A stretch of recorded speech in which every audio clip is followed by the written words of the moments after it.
Happy Valentine. Siyempre, may pa-surprise pa dyan. Lagay mo lang yan, sabi mo.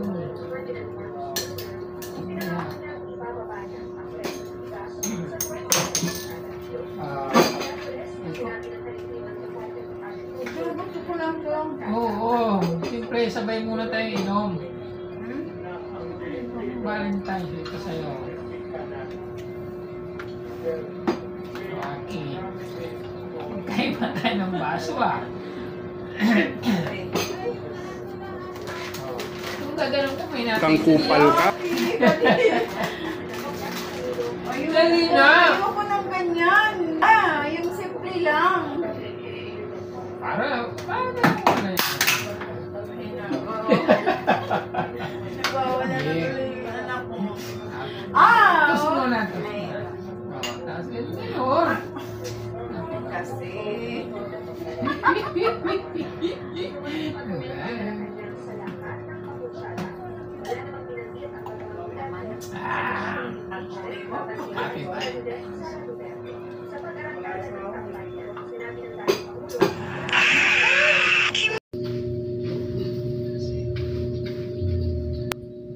Puro ka na lang cellphone, walang naman mga tubig, lagyan mo naman. Mamaya pagdating ko, wala na naman yung tubig. Mamaya, lalagyan ko naman yan. Ako na lang talaga.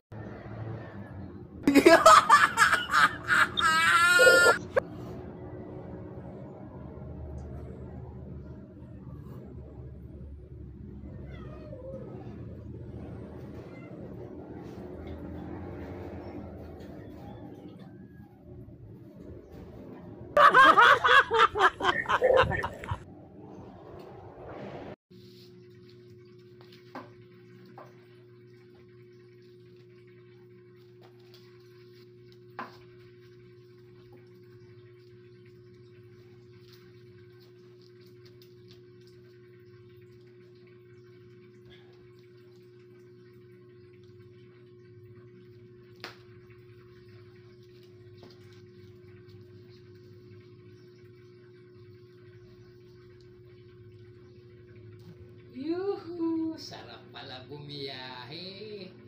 Ang sarap.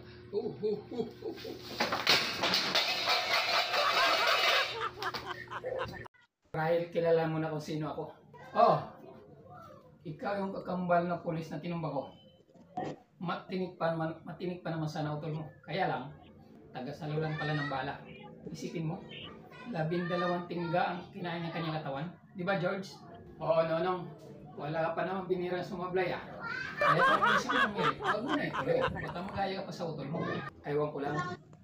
Pero ang iniisip ko ngayon, kung ilan bala naman ang sasaluhin ng katawan ba?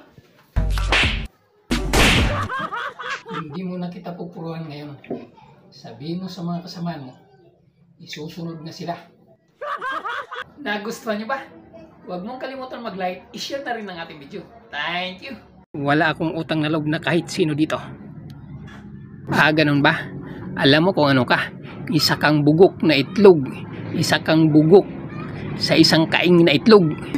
Ikaw ang magpapabulok sa isang kaing na itlog. Pare, wag mong hamakin ang pagkatao ko.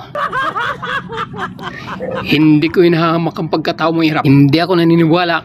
Nabubuhay ka lang sa utak mo sa pamamagitan ng braso. Wala kang utang na loob. Mantarang marami ka ng pinahamak. At pinasay ikaw ay isang bugok na itlog.